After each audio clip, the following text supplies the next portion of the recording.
What's happening, guys? It's me, Adam, from Unstoppable Acting Studio, and in this video I'm going to reveal 10 questions that every actor should ask themselves before entering a scene.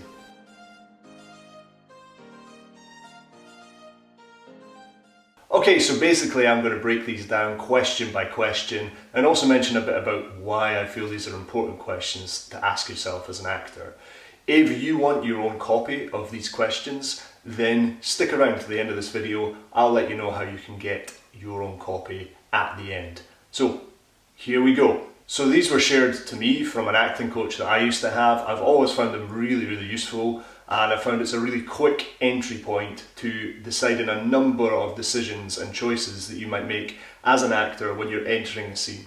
Number one, what has happened to your character directly before the scene has started?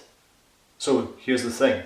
As actors, we pick up our scripts and we very much focus on what is happening in the scene at that moment. However, if you want to have a fully dimensional, living, breathing character that has a life beyond the script, you need to engage with your imagination and decide what has happened directly before the character has walked in. That is your job as an actor to fill in those blanks. You'd be surprised at how many actors don't do this, who don't think that there is a life before they've walked into the play, the film, or the scene. And it's really important that you can take some time to either visualize or write down what might have happened directly beforehand. It will fill you with emotional truth, and it will allow you to enter the scene from a place of just being able to engage with your other actors and seeing what happens. Number two, quite similar to number one, what happens immediately after the scene ends? So, yet again, goes along the lines of thinking that your character has a life beyond the scene that you're acting in, has a life beyond the play or the movie or the TV script that you're acting in. Really decide and have a well-rounded, fully dimensional life that this character lives. If you have the time and you want to decide on a bit more of a character biography and fleshing out a whole history behind your character, then feel free to click on the link in the description below, which will give you my free book, which gives you 12 character exercises that you can do, and included in that is 101 questions for the actor about their character. If you just want to decide quickly, then visualizing, getting a piece of paper, sketching some ideas down is equally as valid. Number three, what is the main topic of the scene?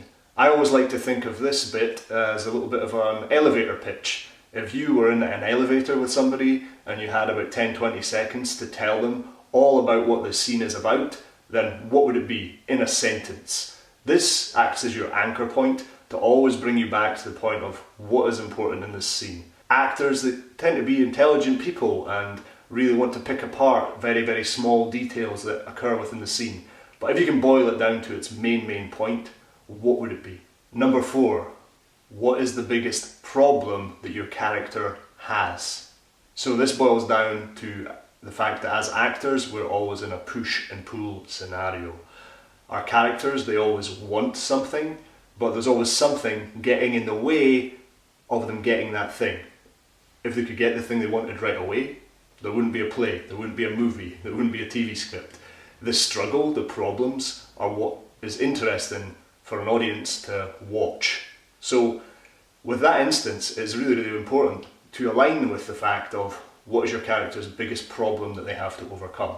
What's getting in the way of them getting the thing that they want? And that can be a big thing, or that can be a small thing, but be as specific as you possibly can. Next up, now that you've decided what the problem is, decide how does the character react to that problem. As human beings, we are very complex people, and some people bury a problem, an issue, way under the surface and don't choose to deal with it for years and years. That would obviously have subconscious sort of effects on how you approach your life in the day-to-day. You need to decide, is this problem something that the character wears on their sleeve that they want to address? Is it something that's buried deep inside? Start trying to make choices as to how they deal with that problem, which will then in turn affect your behaviour as an actor, which will then in turn affect your choices as you move into the scene. Next up, this might seem like an easy one, but who else is on the stage with your character in that scene? So obviously your character will relate to the different characters in a variety of different ways. They'll have different feelings towards them. They'll have different histories with each character. They might know things specifically about each character that is going to aid how they communicate with them. So it's important to know who is on the stage, but also to identify who's the important relationships for your character, who are people they maybe don't really know that much about, and just it'll allow you to get into that deep level of specificity that we've been talking about being so important. Which now adds on to, where does the scene take place? I'm just thinking of an audition scenario. If you're walking into an audition room, these are less than ideal circumstances to present yourself as an actor. That is essentially what an audition is, a less than ideal circumstance to act. So you need to develop your imagination to be as specific as you can about where this scene is taking place.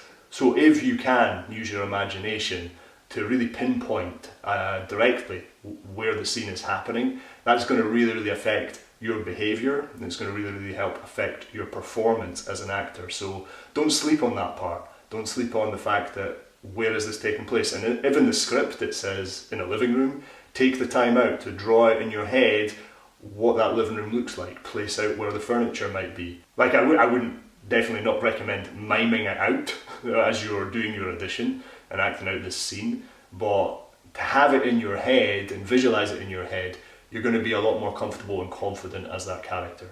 Okay, so now you know who is there.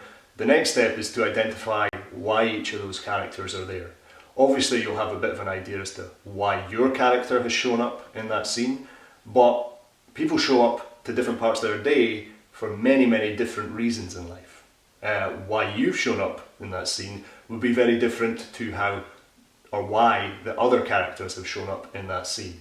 And by having a little bit of a think about that, by trying to identify the reasons that the other characters are there, then what that is going to lead to is it's going to envelop how you interact with them in some way. By having that prior knowledge of thinking about why are they there, it's going to affect when you say your lines to that other actor, when you listen and respond to them. Okay, we've done who's there, we've done why they're there, we've done where you are, and this one might seem like, come on Adam, really? But what time of day is it? And hear me out on this one. By identifying what time of day it is for your character entering this scene, it may be prescribed in the script, it may not be, but that is going to affect your behaviour walking into the scene as well, right? We have a different energy to how we wake up in the morning, to how we are last thing at night. You might be an early riser and be full of energy first thing in the morning, or you might be a night owl and stay up late at night. I don't recommend that, people. Get your sleep. Do get your sleep.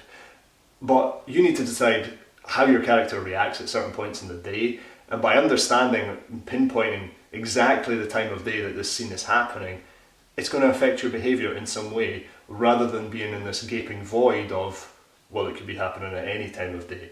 I highly recommend just this little tweak in knowing the time of day that the scene is taking place is going to add so much to the life of your character and the choices you make as an actor. Whoa, I've been having so much fun, I don't even know, has that been 10 questions? I'm not sure. I have just a final few to share with you. These kind of come together in a bit of a bundle. You want to know your character's full name, you want to know their age, their occupation, their social status, and their important relationships. So those are like 5 mini ones, I think it was 5 mini ones that you can add in there as you're diving into these questions.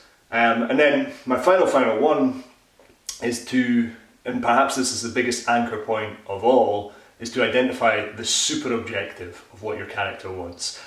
I think I'll do a different video on this. There's so much to unpack when it comes to super objective, but basically this is, in a sentence, what your character wants to achieve by the end of their lives, really. Not even by the end of the play or by the end of the movie or the end of that TV episode.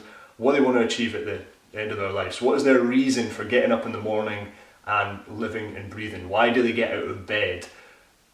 Identify that, and that will also just help to add to this whole wash of colour and variety in your choices as an actor. So that seemed like a lot of information that I just shared there. Well done for sticking with it, and I hope you were taking notes throughout. As promised, if you want to get your own copy of these questions, then what I have done is I've put a link in the description below which will lead you off into a landing page site where you can download these yourself. All I ask is for an email so I can send it out to you basically. And if you want to see these questions in action, I did an episode of Two Guys Talking Craft with my really good friend Jared from Actors Approach Craft Technique Toolbox, and what we did was we took these questions and Jared was studying Willy Loman from Death of a Salesman, and you can see how that works, how an actor might approach these questions as well. And I'm linking that video just right above here right now, by magic. Now, that has been all I want to share with you today. I hope it's really useful. I hope these are quick ways to really add and enhance the life of the scene, especially if you don't have a lot of time to prepare as an actor, maybe going into an audition situation or something. And I hope it's been really useful. As always, I will be uploading weekly videos on acting tips and techniques and about having a mindset for success. So if that sort of thing you think is going to interest you, then I'd really appreciate you hitting that subscribe button. Alright guys, that's all from me today, and as always, be unstoppable.